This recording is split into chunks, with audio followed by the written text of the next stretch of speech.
Добро пожаловать снова в специальный репортаж. Президент Украины Владимир Зеленский. Господин президент, спасибо за время сегодня, особенно в этот день, чтобы продолжить это интервью. Президент Трамп сказал после вашей встречи, что вы проявили неуважение к нему и вице-президенту и всей Америке в овальном кабинете. Вы считаете, что вы это сделали, и считаете ли вы, что вы должны извиниться перед президентом Трампом? Большое спасибо. Прежде всего спасибо за приглашение, за этот диалог и добрый вечер всей вашей стране, всем американцам. Я очень благодарен американцам за всю вашу поддержку. Вы сделали очень много. Я благодарен президенту Трампу и Конгрессу, двухпартийной поддержке. И я всегда был очень благодарен всем нашим людям. Вы очень помогли нам с самого начала, в течение 3 лет полномасштабного вторжения. Вы помогли нам выжить. И вообще, мы стратегические партнеры. И даже в таком жестком диалоге, и я думаю, мы должны быть очень честными и мы должны быть очень прямыми, чтобы понимать друг друга, потому что это для нас очень необходимо президенту Трампу. И я со всем уважением отношусь к тому, что он хочет закончить эту войну, но никто не хочет закончить больше, чем мы. Потому что мы в Украине, мы находимся в этой войне, мы находимся в этой битве за свободу, за наши жизни. Так что я просто говорю, что я думаю, что мы должны быть на одной стороне. И я надеюсь, что президент на нашей стороне вместе с нами, и это очень важно, чтобы остановить Путина. И я много раз слышал от президента Трампа, что он остановит войну,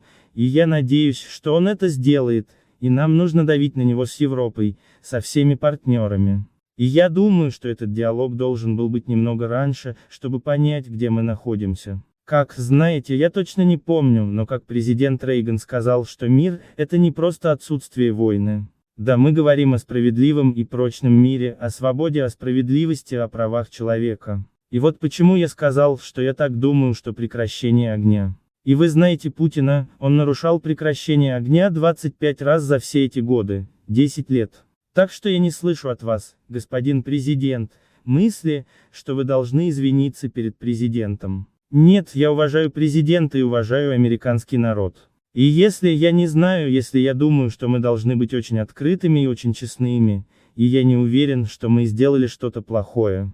Я думаю, может быть, иногда некоторые вещи мы должны обсуждать вне СМИ, при всем уважении к демократии и свободным СМИ. Но есть вещи, где мы должны понимать позицию Украины и украинцев. И я думаю, что это самое главное. Да, мы партнеры, вы знаете, мы очень близкие партнеры. Мы должны быть честными, мы должны быть очень свободными. Мне сказали, что вам неоднократно говорили законодатели на Капитолийском холме и в Белом доме, чтобы вы сегодня выступили по поводу сделки по минералам и экономической сделки, а затем подписали ее и дали возможность переговорам о гарантиях безопасности идти шаг за шагом. Это правда. Я сказал, что мы должны подписать этот документ, и мы готовы к этому. И это будет первый шаг к гарантиям безопасности. Но этого недостаточно.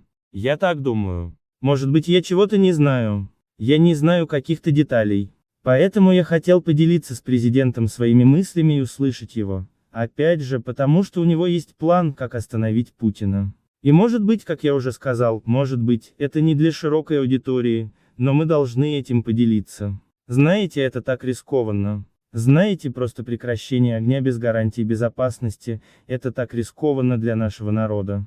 Я говорю как президент народа, который борется уже 3 года, и они просто хотят услышать, что Америка на нашей стороне и что Америка останется с нами, а не с Россией. С нами? Вот и все. Но я уверен, что так и будет. Это первый шаг к гарантиям безопасности. Европейцы, нам не нужно их терять. Они хорошие союзники для Соединенных Штатов. Соединенные Штаты являются самым большим гарантом поддержки и мира. Но нам не нужно терять Европу. И они также хотят знать, что будет потом. Мы должны быть очень открытыми, чтобы понять, как остановить войну. Правильно. Но как вы думаете, публичная перепалка в овальном кабинете, перед СМИ пошла сегодня на пользу украинцам? Я думаю, что такого рода перепалка, я имею в виду, это нехорошо для обеих сторон в любом случае. И я очень открыт, но я не могу, вы знаете, изменить наше украинское отношение к русским. И я не хочу, чтобы они убивали нас за нас. Знаете, это очень ясно, что американцы – лучшие из наших друзей, европейцы – лучшие из наших друзей, а Путин с русскими враги. И это не значит, что мы не хотим мира. Мы просто хотим признать реальность, реальную ситуацию. Президент Трамп убежден, что вы никогда не подпишете сделку с Владимиром Путиным. Он прав. Нет, я так думаю. Что я думаю? Украина хочет мира, и мы его получим. Мы в любом случае получим дипломатию. Мы проведем переговоры. Я только это сказал. Я так думаю. Речь идет о справедливом и прочном мире. Это значит, что мы должны быть очень сильны за столом переговоров. И на этих переговорах должны быть Украина и Россия, как стороны этой войны, и США и Европа. Вот что я сказал. Итак, мы готовы к миру, но мы должны быть в сильной позиции. Что это значит? Это значит просто знать, что наша армия сильна, что наши партнеры с нами, и что у нас есть гарантии безопасности. Разве я не прав? Покидая Белый дом сегодня, президент Трамп сказал это. Он хочет продолжать бороться. Он хочет вернуться прямо сейчас, но я не могу этого сделать. Что вы об этом думаете? Вы хотите продолжать бороться. Вы хотите мира. И если бы у него была возможность вернуться в Белый дом прямо сейчас, вы бы это сделали. Нет. Прежде всего, мы хотим мира. Вот почему я в Соединенных Штатах. Вот почему я посетил президента Трампа. И спасибо за приглашение еще раз. Сделка по минералам – это первый шаг к гарантиям безопасности. Она служит миру, это путь к миру. Вот почему я здесь. И у нас сложная ситуация. Понять это, значит быть в Украине. Ты видел это, Бред? Ты был в Украине. Спасибо еще раз. Поэтому я думаю, что очень важно понимать, что происходит. Но я уважаю своих солдат и наш народ, наших гражданских, которые работают и поддерживают наших воинов. Я не могу сказать просто стоп. Никто не остановится, потому что все боятся, что Путин вернется завтра. Мы хотим справедливого и прочного мира. Это правда. Мы хотим гарантии безопасности. Мы поднимаем тему о НАТО как самый быстрый способ, но не все страны согласны. Я сказал, ладно, если не НАТО, никто не давит. Если не НАТО, давайте создадим НАТО на Украине. Это моя позиция. Европейцы готовы иметь контингенты на нашей территории, европейский сапог на украинской земле. Соединенные Штаты думают, что поддержка США, должны быть просто гарантией того, что они с европейцами. Посмотрите на Европу. Она сильна. Она стала сильнее. Но они также хотят иметь союзников, таких как США. Вот что я сказал. Я просто хочу понять, что такое мир. Это не мой вопрос. Брэд, это вопрос всех наших людей. Вы упомянули, когда я ездил с вами на передовую в прошлом году, чтобы увидеть ситуацию, отметить годовщину войны. И вот что вы мне тогда сказали. Выживут ли украинцы без поддержки Конгресса? Конечно. Но не все мы. Это будет трагедией для всех нас, не только для Украины, не только для украинцев, для всей Европы. Поэтому вопрос сегодня в том, сможет ли Украина выиграть эту войну или сдержать Россию без дальнейшей поддержки США. Нам будет трудно. Вот почему я здесь. Вот почему мы говорим о будущих переговорах. Без вашей поддержки будет трудно. Но мы не можем потерять наши ценности, наших людей. Мы не можем потерять нашу свободу. Поэтому много людей, россиян, вторглись на нашу территорию. Вы знаете это. Русские приходили к нам в дома. И все это видели, видеозаписи, много всего. Они убили много людей. Просто это забыть. Просто сказать, что Путин отличный парень. Нет, без нас. Мы этого не хотим. Вот почему мы говорим о том, что все помнят, как это было в первые дни войны, как они вторглись. Никто не хочет в Украине.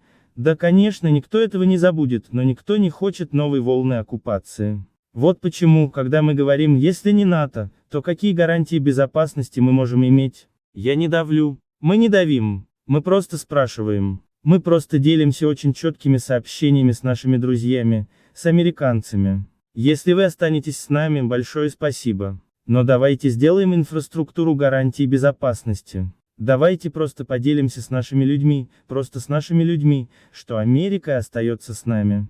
Это здорово. Мы на это рассчитываем. Просто поделиться этим и озвучить это. Вот и все. Как закончить войну? Как прийти к соглашению? Сейчас вы находитесь в ситуации, когда нет никакого соглашения. Как вернуть все на круги своя? Я думаю, что Европа готова к непредвиденным обстоятельствам и помочь нам с финансированием большой армии, такой большой, какая есть у нас сейчас.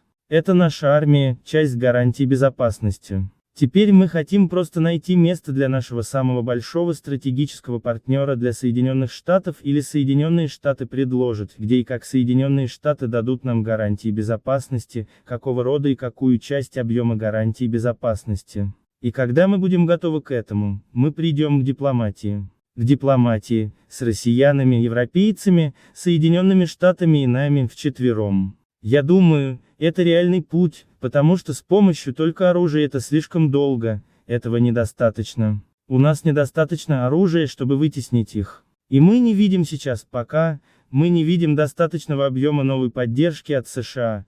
При всем уважении на сегодня мы будем готовы миру только с гарантиями безопасности. На самом деле, когда я говорю НАТО, речь не о том, что мы зациклены на этой войне. Речь о вполне понятной инфраструктуре гарантий безопасности. И вы видите, что ни одна страна НАТО на сегодняшний день, ни одна страна НАТО не подверглась нападению. Сенатор Линдси Грэм, республиканец из Южной Каролины. Он был большим сторонником вас и Украины. Сказал это сегодня после встречи. Я никогда не был так горд за президента. Я был очень горд за Д. Венса, который отстаивал нашу страну. Мы хотим быть полезными. То, что я увидел в овальном кабинете, было неуважением. И я не знаю, сможем ли мы когда-либо снова вести дело с Зеленским. Ему нужно либо уйти в отставку и прислать кого-то, с кем мы сможем вести дело, либо ему нужно измениться. Поэтому он говорит, что вам нужно продолжать думать об отставке. Это на столе. Я не знаю, будет ли он счастлив после моих слов. Это решение может принять только народ Украины. Вы не собираетесь уходить, чтобы заключить мирное соглашение? Нет, я собирался. Я всегда был готов. Но я не уверен, что это хорошая идея. В любом случае, я всегда говорил, что если США поддержат вступление Украины в НАТО, я думаю, что для Украины этого было бы достаточно. Так что я думаю, что я сделал все, что должен был сделать. И если кто-то мной недоволен, окей. Но между нами, да, американцы голосуют за американского президента. Каждая европейская страна голосует за своего президента и только Украина. При всем уважении к Линдси. И что Америка хочет определять, кто будет президентом Украины. У демократов была противоположная реакция на встречу в овальном кабинете. Демократический сенатор Крис Мёрфи из Коннектикута опубликовал это. То, что только что произошло в овальном кабинете, было спланированной засадой, призванной помочь жестокому российскому диктатору и нанести ущерб безопасности Америки. Трамп стал ручным псом Путина, а глобальная мощь Америки истекает кровью, поскольку Америка встает на сторону диктаторов, а не демократии. Какой позор! Думаете ли вы, что сегодняшняя конфронтация в овальном кабинете была заранее спланирована, как предполагает сенатор Мёрфи? Я не знаю. Вы не знаете? Вы думаете, может быть? Я не знаю. Нет. Я не знаю. Я в теме, но я об этом не знаю. Я думаю, нет. Я думаю, это была просто действительно сложная ситуация, потому что мы были очень открытыми, очень прямыми. Что вас вывело из себя? Что вас разозлило? Почему они сказали, что ваш тон неприемлем? Это не о безумии, это не так. Брэд, как сказать, когда ты в Соединенных Штатах и, например, президент или вице-президент или кто-то еще или сенаторы, неважно, крупные политики, да. Когда они, например, говорят, что Украина почти уничтожена, что наши солдаты разбежались, что они не герои, что Украина потеряла миллионы мирных жителей, что его президент – диктатор, понимаешь? Какова реакция? Это не обо мне. Реакция такая, где наша дружба между Украиной и Соединенными Штатами? Где это чувство? И вот почему я не хочу терять наших замечательных партнеров в Соединенных Штатах. И я только что сказал, что это уже не в первый раз. Я сказал это по телефону. У нас были и другие разговоры. У нас были встречи в Мюнхене. И я сказал, пожалуйста, будьте корректны. Я хочу быть очень вежливым. Я имею в виду, будьте корректны на этот счет. Когда вы говорите о цифрах, важен каждый человек. Когда вы говорите о миллионах потерь, у нас нет никаких миллионов потерь. Когда вы говорите о территориях, может быть некоторых территориях и деревни это не просто территории. Это дома. Это жизни людей, понимаете?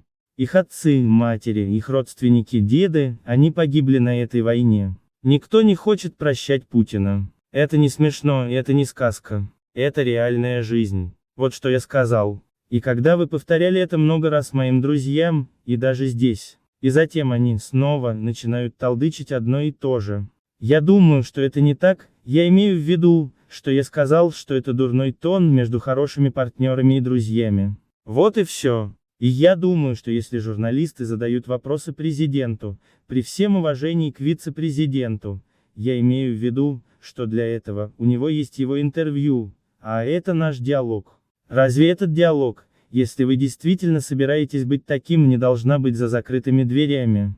Нет, конечно. Так вы жалеете об этом? Вы жалеете, что это произошло сегодня? Сожалеете? Да, я думаю, что это было нехорошо. Я думаю, что это было нехорошо, потому что у нас было много разных диалогов. Я открыт для СМИ, но есть очень деликатные вещи. Я просто хочу быть честным и просто хочу, чтобы наши партнеры правильно поняли ситуацию. И я хочу сам все правильно понять. Это про нас. Не терять нашу дружбу. Еще пара вещей. Какие следующие шаги вы себе представляете? Какие следующие они? Я думаю так. Соединенные Штаты очень хотели эту сделку, и мы не были против этой сделки, но мы хотели понять, какую часть в этой сделке будут составлять гарантии безопасности, если эта сделка состоится, и какими будут следующие шаги. Просто еще раз, чтобы для нашего народа важно понять, во время войны, что вам не нравится, даже вы иногда ненавидите сюрпризы. Это понятно. Эта война принесла нам много ужасного. Поэтому мы не хотим никаких сюрпризов. Да, именно поэтому мы хотим быть предельно честными с нашими партнерами. И я думаю, что эта сделка, она была подготовлена командами. Это было не просто в течение недель, и теперь она готова. Я думаю, что мы должны ее подписать, министры должны подписать. Вот и все. Я не знаю, когда они это сделают. Это зависит от американской стороны. Так что в сделке по минералам не было указаний на гарантии безопасности. Как части сделки. Гарантии безопасности. Да, это часть сделки в части инфраструктуры гарантии безопасности. Потому что, например, президент Трамп сказал, что я так думаю, что это будет сделка о некоторых производствах о минералах, о том, что Путин никогда не придет на эту территорию, где мы находимся. И я сказал ему, не доверяй Путину. Почему? Я сказал, потому что Путин врет. Мы уважаем и верим в силу Соединенных Штатов. Но я ему сказал, что у нас более 20 компаний, американских компаний, крупных компаний на территории Украины. И у нас были ваши офисы, даже на временно оккупированных территориях. Для Путина это не имеет значения. Американская это компания или европейская, или украинская не имеет значения. Он просто пришел и оккупировал это. Вот что я сказал. Я сказал, я думаю, что это отличная идея, как укрепить Украину и как сделать бизнес между двумя странами, как создать дополнительные рабочие места для двух стран. Но не только нас спасет. Я прочитал, что сказал сенатор-демократ, что Трамп стал щенком Путина. Согласны ли вы с тем, что президент Трамп слишком близок к Владимиру Путину в вашем представлении? Мы говорили об этом, и я думаю, что сегодня президент Трамп очень открыто сказал, что я хочу быть посредником, иначе я не посажу этих ребят за стол переговоров. И он прав. Я действительно хочу быть очень честным, я действительно хочу, чтобы он был больше на нашей стороне. Я объясню почему. Потому что война началась не просто где-то между нашими странами. Война началась, когда Россия принесла эту войну в нашу страну. И они не правы, и они не правы. Они не уважали нашу территориальную целостность. Они принесли войну на нашу территорию, в наши семьи, извините за повторение, в наши дома. И они не правы. И конечно, все украинцы хотят услышать сильную позицию США на нашей стороне. С одной стороны, это понятно. С другой стороны, он хочет найти какой-то путь диалога с Путиным. Но он всегда говорил, насколько я помню, он всегда говорил, что мир через силу. И вот почему я думаю, что он силен, Соединенные Штаты сильны, две партии вместе в этом вопросе, две партии всегда вместе против России, вы очень сильны, чтобы предпринять решительные шаги против Путина.